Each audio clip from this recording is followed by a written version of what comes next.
Sous les voûtes majestueuses du palais de justice de Paris, les dalles de marbre poli scintillaient sous la lumière crue des néons, projetant des reflets froids qui donnaient à la salle une aura presque irréelle, un théâtre où chaque pas semblait chargé d'une gravité solennelle. Les échos des talons d'Élodie Moreau, agente émérite de la Direction générale de la sécurité extérieure, résonnaient dans le silence oppressant, amplifiant l'attente qui pesait sur l'assemblée disparate de juges, d'avocats et de curieux.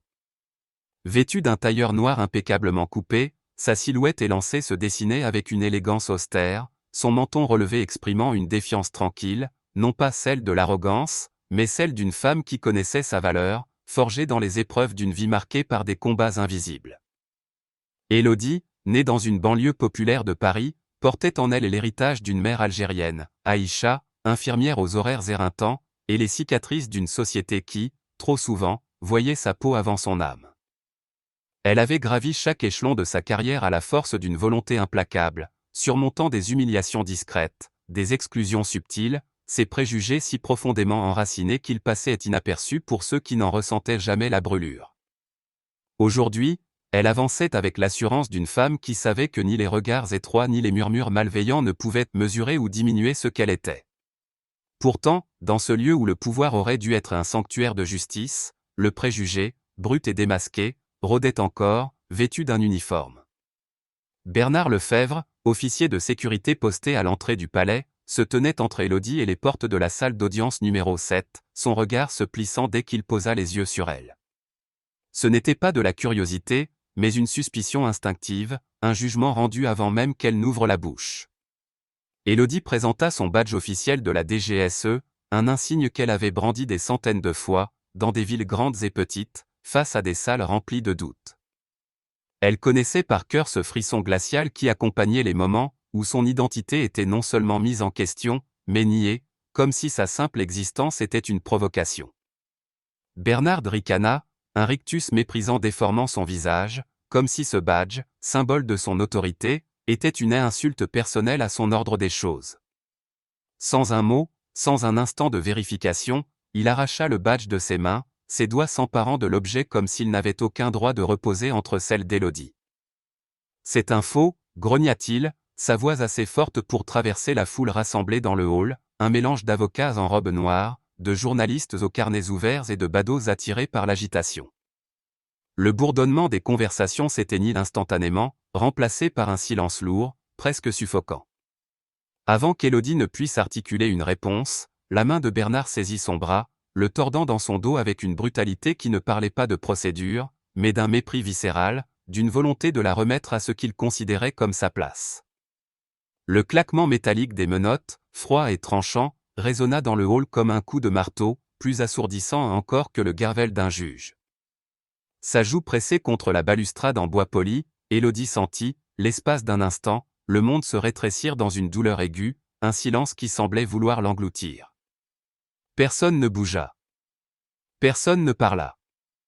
Les juges, les avocats, les accusés, les journalistes, tous observaient, les yeux écarquillés, les lèvres scellées. Certains sortirent leur téléphone, capturant la scène avec une avidité presque morbide, mais aucun n'esquissa un geste pour intervenir. Dans cet instant, Élodie ressentit le poids écrasant de chaque leçon apprise au fil de sa vie, une vérité amère qu'aucun titre, aucun badge, aucun tailleur impeccablement coupé ne pouvait la protéger totalement contre la bigoterie instinctive qui pouvait la réduire en quelques secondes.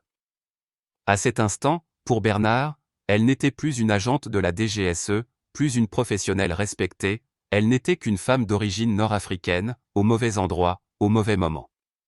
Ses poignets brûlaient, sous la pression des menottes, la morsure du métal s'enfonçant dans sa peau, mais un feu bien plus ardent s'allumait dans son cœur.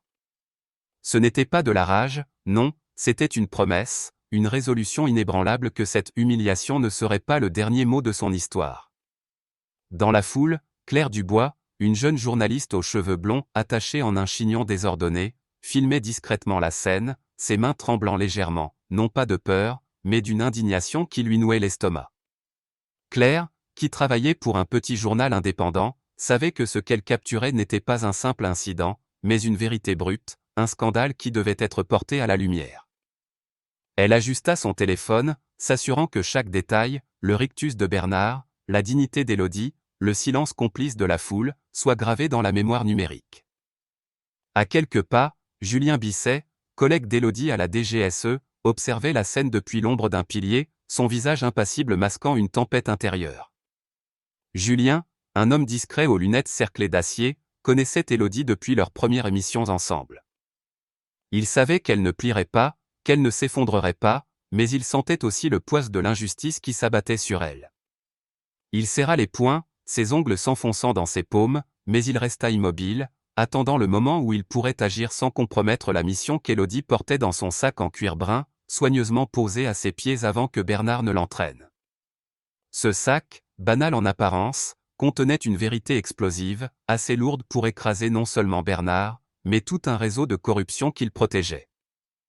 Un dispositif USB, dissimulé dans un compartiment secret, renfermait des enregistrements, des images de caméras corporelles, des affidavits jurés, des preuves irréfutables d'abus de pouvoir orchestrés par Bernard et ses complices, des officiers qui, pendant des années, avaient manipulé des rapports, intimidé des témoins et étouffé des enquêtes. En arrachant le badge d'Élodie, en l'humiliant publiquement, Bernard avait, sans le savoir, posé les bases de sa propre chute. Il ne voyait en elle qu'une femme qu'il jugeait déplacée, un badge qu'il décidait de décréter faux, une cible facile à rejeter et difficile à respecter. Mais Élodie n'avait pas passé sa vie à se frayer un chemin à travers des barbelés invisibles pour être défaite par l'ignorance d'un homme comme lui. Alors qu'elle était poussée vers une salle de détention, les menottes mordant toujours ses poignets, elle sentit l'humiliation brûler, oui, mais à côté, une force bien plus grande, la certitude qu'il venait de se condamner lui-même. Elle n'était plus seulement une victime d'une injustice. Elle en était devenue la procureure, une force prête à renverser l'ordre qu'il croyait immuable. Élodie ferma les yeux un bref instant, invoquant le calme qu'il avait porté à travers une vie entière d'être sous-estimée, méjugée, reléguée. Lorsqu'elle les rouvrit, son regard était d'une clarté absolue, une lame d'acier trempée dans la résilience. Elle tourna légèrement la tête vers Bernard, juste assez pour que leurs yeux se croisent. « Vous venez de commettre la plus grande erreur de votre vie », murmura-t-elle, sa voix basse mais tranchante, un fil d'acier enrobé de velours. Pas une menace, mais une promesse. Bernard éclata d'un rire moqueur, un rictus de supériorité qui masquait son aveuglement face à l'avalanche qu'il venait de déclencher. Il la poussa plus fort, comme pour affirmer son pouvoir, mais Élodie ne vacilla pas. Autour d'eux, le silence de la foule s'épaissit, chargé d'une tension presque palpable, comme si tous, instinctivement, savaient qu'ils assistaient à l'étincelle d'une tempête longtemps attendue. Claire, toujours en train de filmer, sentit son cœur battre plus vite. Elle savait que cette vidéo, une fois diffusée, ferait trembler les murs du palais. Julien, quant à lui, glissa discrètement vers le sac abandonné d'Élodie, déterminé à sécuriser les preuves avant que Bernard ou ses complices ne s'en emparent. Dans ce hall majestueux, où la justice était censée régner, une vérité plus profonde se dessinait. Élodie Moreau, par son courage et sa détermination, venait de planter les graines d'un bouleversement qui allait ébranler bien plus qu'un officier arrogant. Elle était une femme, une agente, une survivante, et elle ne serait pas réduite au silence. Dans la cellule exiguë où Élodie Moreau fut conduite, l'air était saturé d'une odeur âcre de métal rouillé et de désinfectant bon marché, un mélange qui semblait s'accrocher au mur de béton gris comme une seconde peau. Assise sur un banc dur, les poignets encore marqués par la morsure des menottes, Élodie ferma les yeux, laissant son esprit s'échapper de cette cage froide pour remonter le fil d'une vie tissée de luttes et de victoires silencieuses. Née dans une banlieue populaire de la région parisienne, à Clichy-sous-Bois, où les tours de béton semblaient défier le ciel gris, Élodie avait grandi sous le regard méfiant des commerçants, des voisins, des passants, des regards qui, sans un mot, lui rappelaient qu'elle était différente, qu'elle était autre. Sa mère, Aïcha, une infirmière immigrée d'Algérie, rentrait épuisée après des nuits interminables à l'hôpital, mais trouvait toujours la force de murmurer à sa fille. « Tu n'as pas le droit à l'erreur, ma chérie. Pas dans ce monde. » Ces mots, gravés dans son cœur, n'étaient pas une simple mise en garde. Ils étaient une armure, une leçon de survie dans un monde prompt à amplifier ses défauts et à minimiser ses réussites. Son père, un homme aux rêves brisés par les réalités d'une société qui ne pardonnait pas aux immigrés leur ambition, avait disparu de leur vie avant qu'Élodie n'atteigne ses 10 ans, laissant derrière lui un vide que la jeune fille avait appris à combler par sa propre détermination. Elle n'attendait pas de héros. Elle avait appris, très tôt, à en devenir un pour elle-même.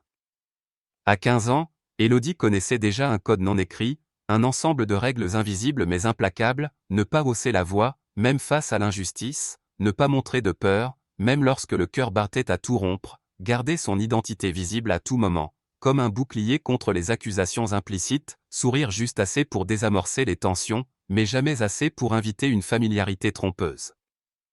Ces leçons, transmises comme des héritages par sa mère, par ses tantes, par les femmes de son quartier, pesaient lourd sur ses jeunes épaules, mais elle lui avait aussi appris à tenir debout quand tout, les regards, les mots, les silences, la poussaient à s'agenouiller. Son entrée à la DGSE n'avait pas été un cadeau du destin, ni le fruit de relations ou de privilèges. Elle l'avait forgée à force de nuits blanches à étudier, de matins où elle enfilait une armure de confiance sur une peau épaisse de nécessité, et de jours innombrables où elle s'était forcée à entrer dans des pièces qui n'étaient pas conçues pour l'accueillir. Chaque rapport rédigé, chaque mission accomplie, chaque regard défié était une victoire arrachée à un monde qui semblait toujours attendre qu'elle échoue. Pourtant, Élodie avait refusé de laisser l'amertume prendre racine dans son cœur. Elle portait son histoire avec une dignité tranquille, refusant d'être définie par les obstacles, mais n'oubliant jamais le prix payé pour chaque pas en avant. Sa force n'était pas bruyante, ni ostentatoire. C'était une résilience profonde, ancrée dans la certitude que le monde pouvait voir sa peau avant son âme, mais qu'elle montrerait les deux, coûte que coûte. Dans cette cellule, où le froid semblait s'infiltrer jusqu'aux os, Élodie sentit non pas la défaite, mais une clarté implacable. Cette humiliation, cette injustice, n'était pas nouvelle. C'était un chapitre de plus dans une histoire qu'elle connaissait par cœur, une histoire de résistance face à un système qui, trop souvent, préférait fermer les yeux plutôt que d'affronter ses propres failles. Il pensait pouvoir l'effacer avec une paire de menottes, la réduire à une silhouette sans nom, sans voix. Il ne comprenait pas qu'elle était indestructible, forgée dans des épreuves bien plus dures que l'ignorance d'un homme comme Bernard Lefebvre. Alors qu'elle rouvrait les yeux, son regard se posa sur les marques rouges qui encerclaient que ses poignets, des stigmates temporaires qui ne faisaient que renforcer sa résolution. Elle n'était pas brisée. Elle était affûtée, prête à transformer cette injustice en un levier pour faire tomber ceux qui croyaient pouvoir agir en toute impunité. Pendant ce temps, à l'extérieur, le monde commençait à s'agiter. Claire Dubois, la jeune journaliste qui avait filmé l'arrestation d'Élodie, travaillait dans une frénésie contenue dans les locaux de son journal, un petit média indépendant niché dans une rue étroite du 11e arrondissement. Ses doigts tremblaient encore lorsqu'elle transféra la vidéo sur son ordinateur, les images crues de Bernard arrachant le badge d'Élodie, de son rire cruel, du claquement des menottes résonnant dans sa tête comme un écho persistant. Claire, avec ses idéaux brûlants et son refus de se plier au cynisme qui gangrénait trop souvent son métier, savait que cette vidéo était plus qu'un scoop. C'était une arme, une vérité qui pouvait ébranler les fondations d'un système corrompu. Elle la monta rapidement, ajoutant des sous-titres précis pour contextualiser la scène, puis la publia sur les réseaux sociaux, accompagnée d'un texte simple mais percutant, une agente de la DGSE humiliée au palais de justice. Où est-ce la justice ? En quelques heures, la vidéo devint virale, les hashtags Bajad Justice pour Élodie et Jafen aux préjugés envahissant Twitter, TikTok et Instagram. Les chaînes d'information nationales, d'abord hésitantes, commencèrent à reprendre l'histoire, et les plateaux télévisés s'enflammèrent de débats sur le racisme systémique et les abus de pouvoir. Claire, bien que dépassée par l'ampleur de la réaction, sentit une responsabilité nouvelle peser sur ses épaules. Elle contacta Julien Bisset, qu'elle avait aperçu dans la foule au palais, son instinct de journaliste lui soufflant qu'il en savait plus qu'il ne le montrait. Julien, discret et calculateur, accepta de la rencontrer dans un café discret près de la place de la République. Sous la lumière tamisée d'une lampe suspendue, il lui révéla qu'Élodie enquêtait depuis des mois sur un réseau de corruption impliquant des officiers de sécurité, dont Bernard Lefebvre. Il lui confia également un secret crucial, le sac d'Élodie, abandonné dans un bureau de sécurité après son arrestation, contenait une clé USB avec des preuves explosives, des enregistrements, des images de caméras corporelles altérées, des affidavits jurés. Si ces preuves disparaissent, tout ce pourquoi Élodie s'est battue sera perdu, murmura-t-il, son regard perçant fixé sur Claire. Publiez-les, mais soyez prudente. Ces gens ne reculeront devant rien. Julien, fidèle à sa nature méthodique, avait déjà un plan. Profitant d'un moment d'inattention dans les couloirs chaotiques du palais, il s'était glissé dans le bureau où le sac d'Élodie avait été négligemment laissé.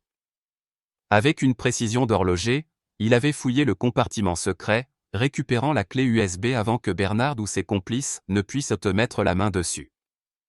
Il la glissa dans sa poche, conscient que cet objet, si petit, portait le poids B-système, poids d'une vérité assez lourde pour faire trembler un système. Julien savait qu'il devait agir vite, car le temps jouait contre eux. Il transmit la clé USB à Claire dans une enveloppe discrète, accompagnée d'un mot, pour Élodie, faites vite. Claire, le cœur battant, rentra chez elle et passa la nuit à analyser les fichiers. Les enregistrements révélèrent des conversations accablantes, Bernard ordonnant la falsification de rapports, intimidant des témoins, couvrant des actes illégaux pour protéger ses supérieurs. Les images de caméras corporelles montraient des scènes altérées pour dissimuler des abus.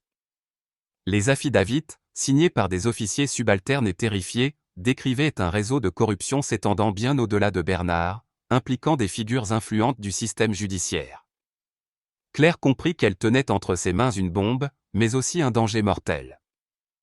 Elle renforça la sécurité de son ordinateur, craignant des représailles, et prépara un dossier à présenter au tribunal, déterminée à amplifier la voix d'Élodie. Pendant ce temps, dans sa cellule, Élodie reçut une visite inattendue. Commissaire Roland, un homme aux cheveux grisonnants et au sourire poli mais glacial, s'assit face à elle, séparé par une table en métal rouillé. Son ton était mielleux, presque paternel, mais ses mots étaient une lame. Vous savez, mademoiselle Moreau, tout ceci pourrait être oublié. Une simple erreur. Retirez vos accusations contre l'officier Lefebvre, et vous serez libre avant le dîner. Élodie le fixa, un sourire froid aux lèvres, ses yeux sombres brillant d'une détermination inébranlable. Vous pensez que je suis arrivée jusqu'ici pour me taire maintenant ? Répondit-elle, sa voix calme mais coupante comme une dague. Roland tiqua, un éclair d'inquiétude traversant son regard. Il se leva, ajustant sa veste, et lança. Vous faites une grave erreur. Mais lorsqu'il quitta la cellule, Élodie sut qu'elle avait touché un nerf. Roland n'était pas un simple spectateur, il était impliqué, et la clé USB le prouverait bientôt. Elle s'adossa au mur, fermant les yeux pour rassembler ses pensées. Elle savait que Claire et Julien étaient à l'œuvre, que la vidéo se propageait, que la foule grondait à l'extérieur. Mais elle savait aussi que le temps était compté. Bernard et ses complices feraient tout pour étouffer l'affaire, et la clé USB était leur plus grande menace. Pourtant, Élodie ne ressentait pas de peur, mais une clarté froide, une certitude que cette épreuve, aussi douloureuse soit-elle, était le prélude à un bouleversement. Elle visualisa son sac, la clé USB, les preuves qu'elle avait rassemblées pendant des mois, risquant sa carrière, sa sécurité, sa vie. Elle pensa à sa mère, à ces mots, ne leur donne jamais une excuse pour oublier ton humanité. Élodie n'avait jamais oublié. Et elle ne leur donnerait jamais cette excuse. À l'extérieur, la tempête prenait de l'ampleur. Les réseaux sociaux s'enflammaient, les manifestations spontanées commençaient à se former devant le palais de justice, des pancartes réclamant justice pour Élodie. Les journaux, d'abord prudents, publiaient des éditoriaux enflammés, et les chaînes de télévision invitaient des experts pour débattre de la discrimination systémique. Claire, épuisée mais galvanisée, travaillait avec un avocat qu'elle connaissait, Maître Sophie Laurent, pour préparer la présentation des preuves au tribunal. Julien, de son côté, surveillait les mouvements de Bernard, qui, alerté par la vidéo virale, commençait à paniquer. Dans un bureau enfumé du palais, Bernard ordonna à un subalterne de fouiller le sac d'Élodie, ignorant que Julien l'avait déjà récupéré. Trouvez cette clé USB, ou on est tous finis. Aboya-t-il, son visage rouge de colère et de peur. Mais il était trop tard. Julien, avec son calme habituel, avait déjà transmis les preuves à Claire, et la journaliste, avec l'aide de Sophie, préparait une offensive juridique qui ferait trembler les murs du palais. Dans sa cellule, Élodie esquissa un plan mental, ses pensées aussi précises qu'une lame affûtée. Elle savait que Claire publierait les preuves, que Julien veillait dans l'ombre, que la foule, dehors, devenait une force impossible à ignorer. Elle savait aussi que Bernard et ses complices sous-estimaient la puissance d'une vérité soutenue par des alliés inattendus. Le palais de justice, ce bastion d'ordre et de pouvoir, était sur le point de devenir le théâtre d'une révolution. Élodie s'adossa au mur, son souffle régulier, ses yeux fixés sur un point invisible. Elle n'était pas seule. Elle ne l'avait jamais été. Et bientôt, le monde entier le saurait. Le palais de justice de Paris vibrait d'une tension presque palpable, un silence électrique enveloppant la salle d'audience numéro 7 comme une brume épaisse, alors qu'Élodie Moreau faisait son entrée, son tailleur noir toujours aussi impeccable, son sac en cuir brun serré contre elle comme un bouclier. Les murmures de la foule, avocats en robe noire, journalistes au stylo frénétique, spectateurs au regard curieux ou indigné, s'éteignirent instantanément, remplacés par une attente lourde, presque suffocante. Élodie n'était plus la femme menottée, humiliée, qu'on avait traînée hors de ce même hall quelques jours plus tôt, elle était une force, une silhouette de résilience qui semblait défier l'ordre établi par sa seule présence.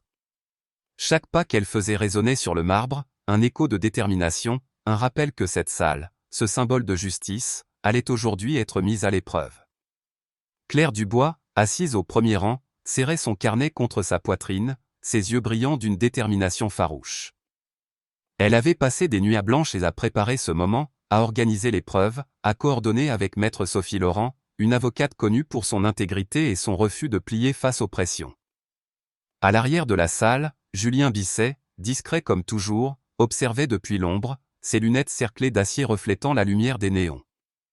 Son visage restait impassible, mais un léger hochement de tête en direction d'Élodie trahissait sa fierté. Et puis, un nouvel allié émergea dans la lumière. Théo Martin, un jeune juge aux cheveux bouclés et au regard intense, dont les idéaux, bien que mis à rude épreuve par les pressions hiérarchiques, l'avaient poussé à prendre position. Théo, à peine trentenaire, représentait une génération de magistrats qui refusaient de se plier à un système corrompu, et sa présence aujourd'hui était un signe que la balance de la justice, peut-être, pouvait encore pencher du bon côté. La salle entière semblait retenir son souffle alors qu'Élodie posait son sac sur la table, ses gestes précis, presque rituel, comme si elle savait que ce moment marquerait un tournant, non seulement pour elle, mais pour tous ceux qui, comme elle, avaient été réduits au silence par un système défaillant. La séance commença par une projection. Claire, autorisée à intervenir en tant que témoin clé, se leva et activa un écran géant qui domina la salle. Les images crues de l'arrestation d'Élodie apparurent, chaque détail amplifié par la taille de l'écran. Le rictus cruel de Bernard Lefebvre arrachant le badge de la DGSE, son rire moqueur alors qu'il tordait le bras d'Élodie, le claquement des menottes résonnant dans un silence complice. Des murmures choqués parcoururent l'assemblée, mais ce n'était que le prélude. Claire, d'une voix claire mais tremblante d'émotion contenue, présenta la clé USB, cette petite pièce de plastique qui contenait une vérité assez lourde pour ébranler les fondations du palais. Élodie prit la parole, sa voix calme, mesurée, mais d'une puissance qui semblait faire vibrer les murs. Elle guida le tribunal à travers les preuves, pièce par pièce, comme un architecte démontant d'une structure pourrie. Les enregistrements révélaient Bernard ordonnant la falsification de rapports, intimidant des subalternes pour qu'ils fabriquent des accusations, couvrant des abus pour protéger un réseau de corruption. Les images de caméras corporelles, altérées pour dissimuler des actes illégaux, montraient des officiers agissant en toute impunité, certains riant alors qu'ils violentaient des suspects sans défense. Les affidavits, signés par des officiers terrifiés et des victimes oubliées, traçaient les contours d'un système où le pouvoir servait à étouffer la vérité plutôt qu'à la défendre. Chaque pièce s'abattait comme un coup de marteau, fissurant l'illusion d'autorité que Bernard avait construite pendant des années. Mais la révélation la plus accablante fut un enregistrement où la voix de commissaire Roland, le supérieur de Bernard, donnait des ordres clairs pour étouffer une enquête sur des abus de pouvoir. La salle, déjà silencieuse, sembla se figer dans une stupeur collective. Roland, assis dans un coin, blêmi, ses mains crispées sur les accoudoirs de son siège, son masque de politesse craquelant sous le poids de la vérité. Bernard, à la table des accusés, tenta de se défendre. « C'est un complot » hurla-t-il, sa voix brisée par la panique, son visage rougeaud luisant de sueur. Elle m'a piégé, cette femme, elle et ses complices. Mais ses paroles sonnaient creuses, pathétiques face à la montagne de preuves qui s'accumulaient contre lui. Personne ne bougea pour le soutenir. Les avocats de la défense, visiblement mal à l'aise, feuilletaient leurs dossiers en silence, incapables de contrer l'évidence. Théo Martin, le juge-président, interrompit les éclats de Bernard d'un regard perçant. « Monsieur Lefebvre, les preuves ci-dessous sont irréfutables, déclara-t-il, sa voix ferme mais teintée d'une déception profonde. Votre comportement a déshonoré l'uniforme que vous portez et les valeurs que ce palais est censé défendre. » La salle retint son souffle lorsque le marteau du juge s'abattit, un son sec et définitif, ordonnant l'arrestation immédiate de Bernard pour obstruction à la justice, conspiration et abus de pouvoir. Deux huissiers s'approchèrent, leurs pas mesurés, leurs visages impassibles. Le claquement des menottes autour des poignets de Bernard résonna dans la salle, un écho cruel de l'humiliation qu'il avait infligée à Élodie. Bernard, jadis si sûr de son pouvoir, semblait s'effondrer, ses épaules voûtées, son regard fuyant, incapable de soutenir celui de la foule qui le fixait avec un mélange de mépris et de satisfaction. Élodie, immobile, ne détourna pas les yeux.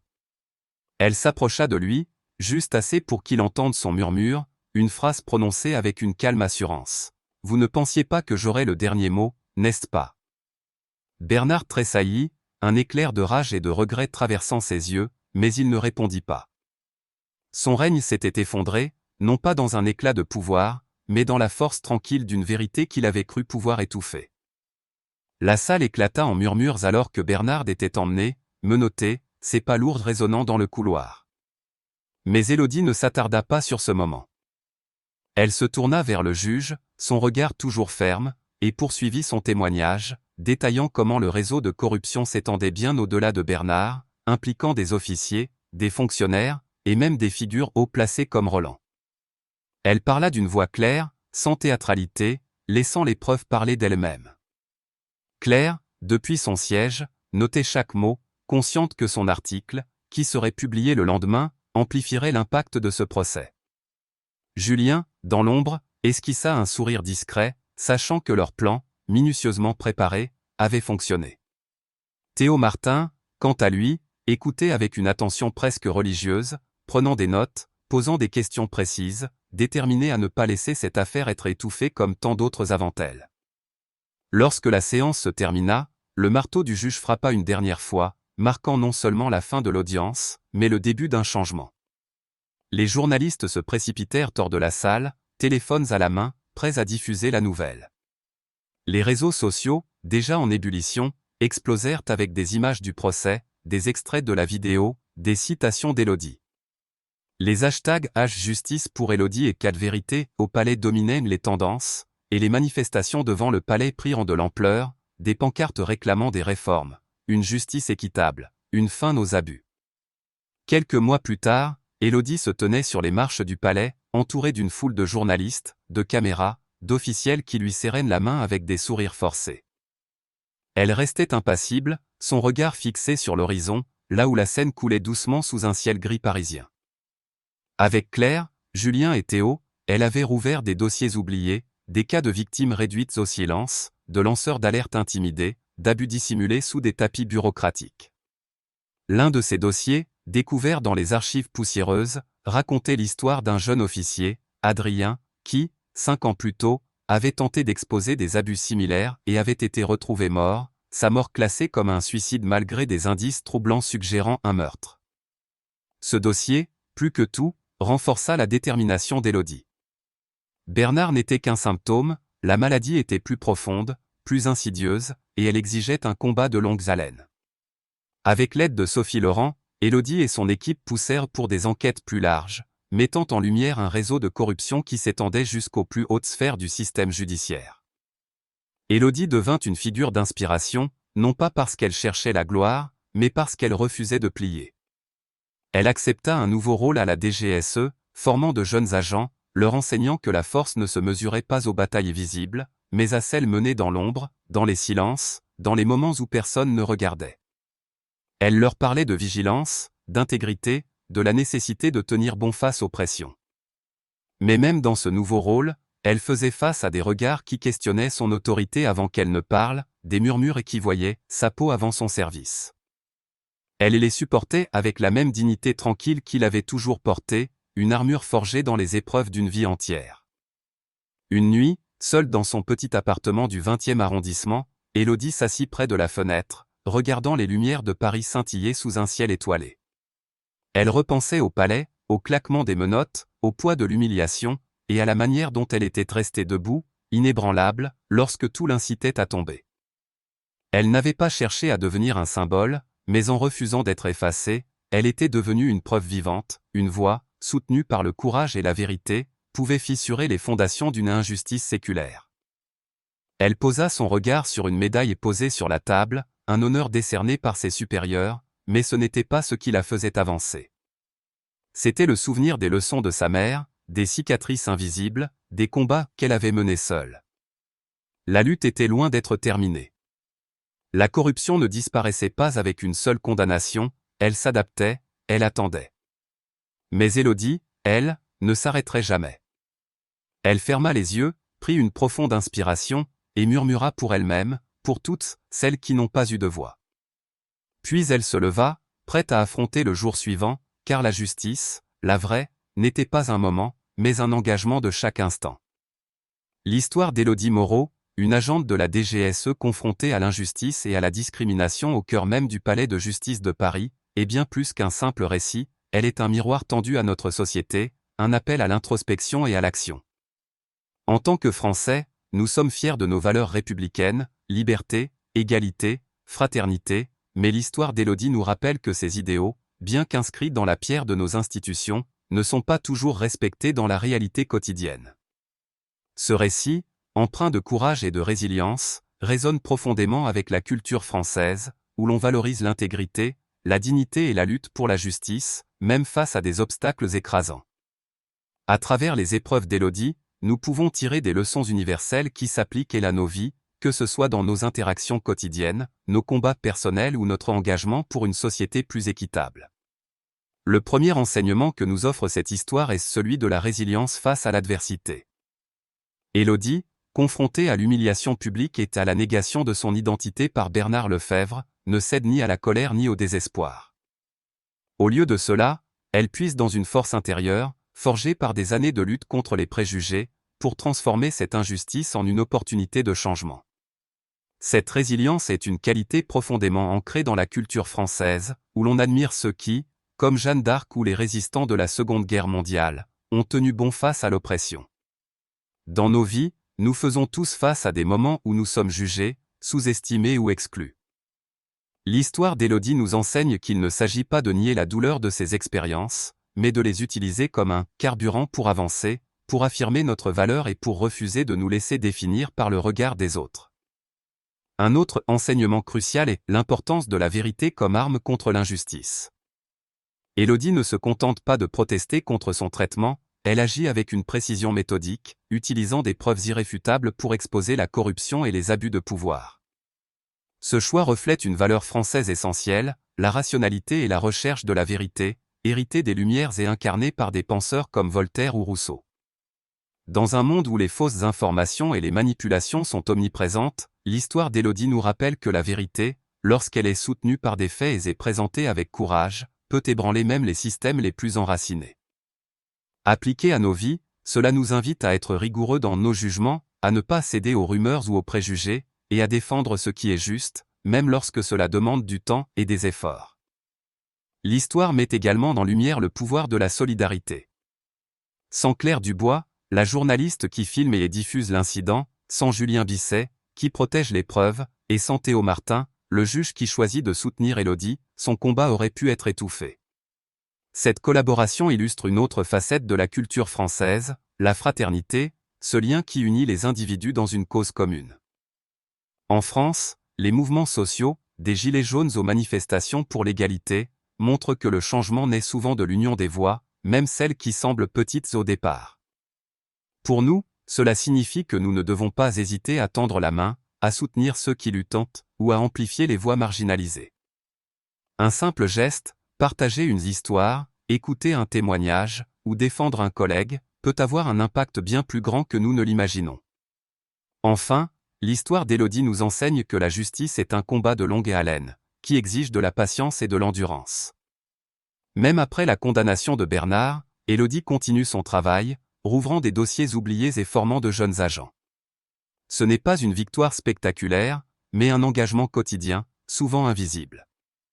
En France, où les réformes sociales et judiciaires sont souvent lentes et ardues, cette leçon est particulièrement pertinente.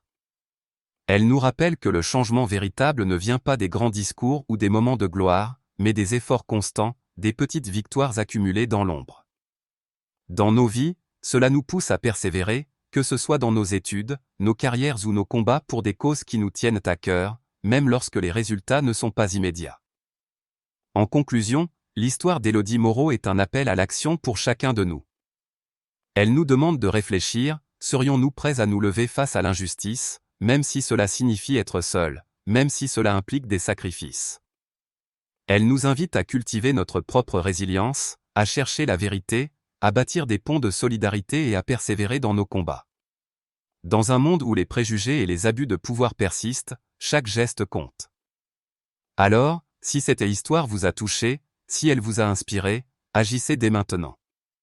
Likez cette vidéo, partagez-la avec vos amis, abonnez-vous à notre chaîne et laissez un commentaire pour nous dire ce que vous en pensez. Votre soutien nous aide à porter ces histoires plus loin, à inspirer plus de monde, à faire entendre les voix qui méritent d'être écoutées. Ensemble, nous pouvons bâtir une société où la justice n'est pas qu'un mot, mais une réalité pour tous.